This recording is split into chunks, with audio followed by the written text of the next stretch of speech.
Welcome to episode 2 of Technically Speaking, the first and only show where sales and security nerds get to hash it out. I'm Asa Winchester, and this is my sage co-host and Salesloft's beloved security expert, Mike Meyer. In the last episode, we talked about why salespeople keep seeing security leaders in deals, and today we're going a level deeper to talk about emerging threats in cybersecurity, data protection in sales, and everybody's favorite, AI. If you're a seller, pay attention to this one right here. There's an awful lot of rules and regulations when it comes to data. Do you think current restrictions go too far? And also, how do you think companies can strike the right balance between data privacy and innovation? It's interesting, right? I think we are headed in a positive direction. Privacy activists are happy that governments and other entities are taking privacy seriously for really the first time, I think, in the last 5 years. But I think there's often a disconnect from reality when regulations are put into place.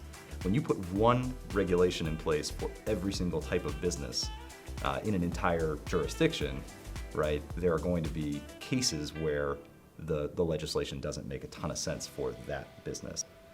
Obviously, we need to be in compliance. We can't afford to be deliberately out of compliance, but what does compliance actually mean for us?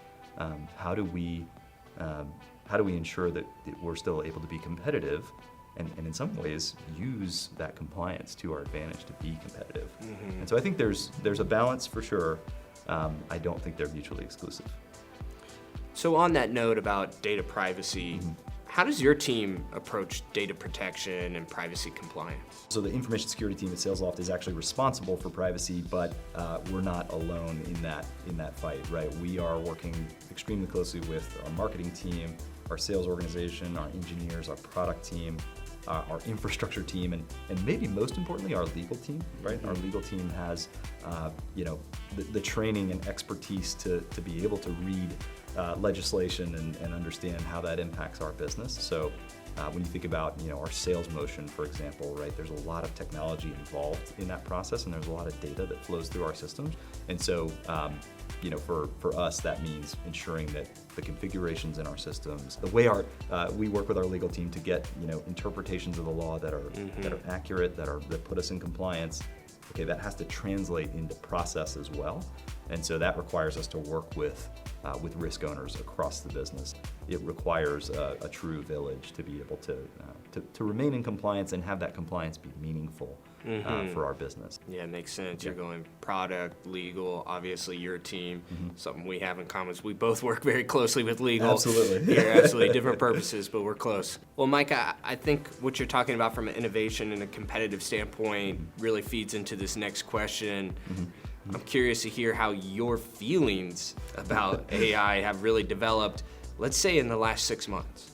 Yeah. The Salesloft platform is a tool that has used AI for years, right? We firmly believe that there are some things that machines are good at, but they'll never fully replace the human element of sales, right?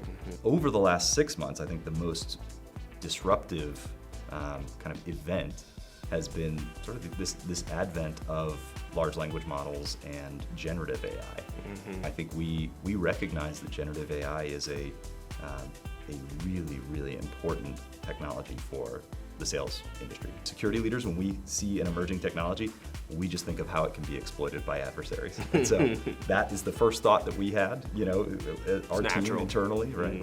At the same time, it is an important technology. It's a technology that security teams can use to their advantage as well. On a personal level, I've had a little bit of a shift away from this is a scary new technology. I still believe that, but more understanding the importance of it for our business, for our industry, and then also, again, the kind of the advantages that it brings to a security team to be able to even use to detect threats, for example.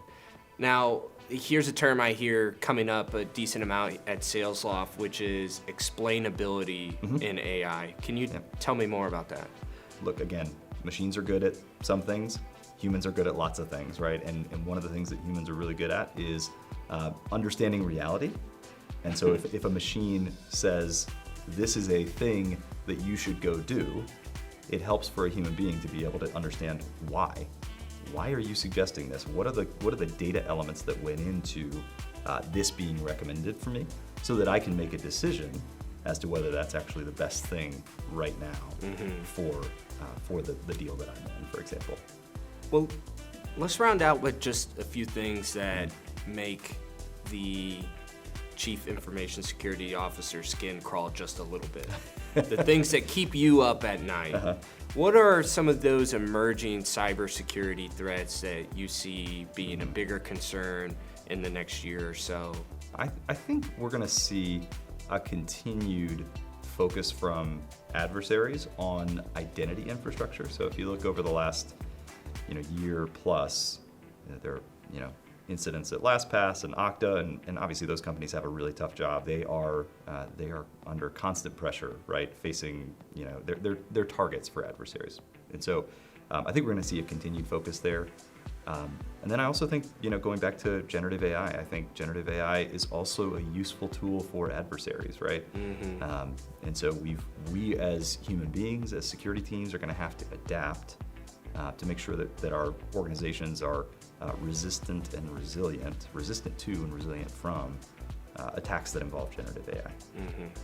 It's not the traditional security threat of somebody sneaking into the office as we're remote now, Right. a lot of us, but it's a new kind of threat. And as helpful as AI can be, can also be a weapon. In a Absolutely, sense. absolutely. Excellent. Well, thanks so much for tuning in to today's show.